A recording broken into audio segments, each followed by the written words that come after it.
আসসালামু আলাইকুম everyone, this is aimless journey of Roni.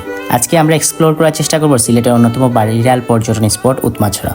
Utmachhara হচ্ছে বাংলার সিলেট জেলার কোম্পানীগঞ্জ উপজেলার উত্তর রানীখাই ইউনিয়নে অবস্থিত একটি অপরূপ প্রাকৃতিক পর্যটন কেন্দ্র।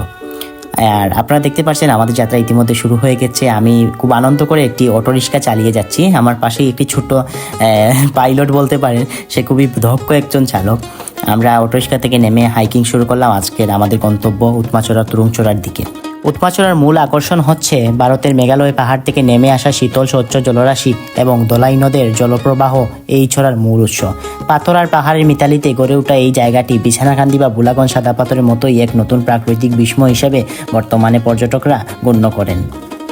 হাইকিংয়ের শুরুতেই আমরা ভারতের মেঘালয়ের পাহাড়গুলো দেখতে দেখতে এবং বাংলাদেশের মধ্যে অবস্থিত একটি সুন্দর গড় দেখে আমরা আমাদের যাত্রা শুরু করি। আমাদের সামনেই ভারতের সবুজে ঘেরা পাহাড়গুলো আমাদের যে কোনো পর্যটকদের মন কেড়ে নেবে, আকর্ষণ বাড়াবে এই জায়গার যে কোনো পর্যটকের। আসলেই অত্যন্ত সুন্দর এই জায়গাটি। আমরা এখন চলে যাচ্ছি তুরুংচড়ার দিকে। তুরুংচড়া যাওয়ার পথে বিজিবি ক্যাম্পের পাশেই একটি কয়েকশত বছর পুরনো বট গাছের নিচে আমরা অল্প সময় বিশ্রাম করলাম। অপরূপ সৌন্দর্যের লীলাময় আমাদের সিলেটের। আমরা আছি কোম্পানীগঞ্জ উপজেলার উৎমাছড়া পের হয়ে আমরা যাচ্ছি এখন তুরুংচড়ায়। আসলে গন্তব্যে যে আনন্দ সেটা হচ্ছে যাত্রায়। আসলে আমার কাছে কোনো ক্লান্তি মনে হয় নাই, আমার কাছে অত্যন্ত ভালো লাগছে এবং আনন্দ অনুভব করছি। অসাধারণ সৌন্দর্য। আপনারা এইসব জায়গায় আসুন, দেখুন এবং দেশকে চিনুন এবং উপভোগ করুন। তুরুংচড়া গ্রামের এই দৃশ্য দেখে আপনি হারিয়ে যাবেন এক অন্য জগতে। ঠিক আমারও সেই অনুভূতি হয়েছিল। আমি হারিয়ে গিয়েছিলাম ঘুমের জগতে। এই সুন্দর প্রকৃতি দেখে আমার মন বলছিল আমি যাতে এই জায়গা থেকে না আসি কখনো। এর পাশাপাশি এই বাড়িটি দেখে আমার অত্যন্ত ভালো লেগেছে এবং আমার খুব ইচ্ছে যাচ্ছিল যে আমি এই বাড়িতে একদিন থাকবো।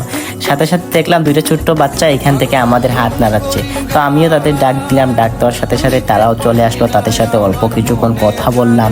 কথা বলার পর তাদের নাম জানতে চাইলাম, তাদের সাথে দুটো ছবি তুললাম এবং তাদেরকে কিছু চকলেট উপহার হিসাবে দিলাম। আমি যে কোনো জায়গায় গেলে বাচ্চাদের জন্য অবশ্যই কিছু নিয়ে যাই।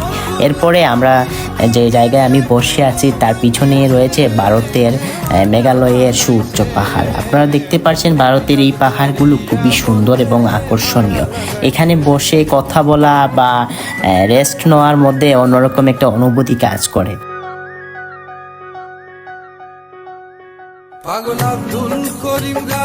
আমরা যখন হাঁটছিলাম তখন ভারতের ঠিক কাছাকাছি বাংলাদেশ সীমান্তে রয়েছে কিছু দোকান। সেই দোকানগুলোতে বসলে অন্যরকম এক জগতে আপনি হারিয়ে যাবেন। আমার কাছে খুবই ভালো লেগেছে।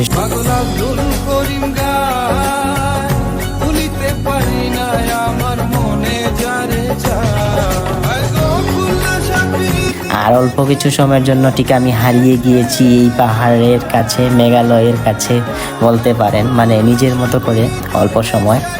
আর এই যাত্রাটা খুবই ভালো লেগেছে। আমরা এখন ঠিকই একেবারে তুরুংচড়ার কাছাকাছি চলে এসেছি।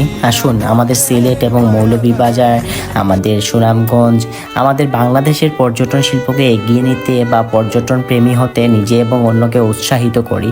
প্রকৃতি আপনাকে কখনো খালি হাতে ফিরিয়ে দেবে না। প্রকৃতি সবসময় আপনাকে কিছু সুন্দর স্মৃতি আপনার মনের মধ্যে গেঁথে দিবে। সেই স্মৃতিগুলো আপনি পরবর্তী আপনার প্রজন্মকে একদিন গল্প করতে পারবেন বা এই সোশ্যাল মিডিয়ার মাধ্যমে আপনার পরবর্তী প্রজন্মকে দেখাতে পারবেন।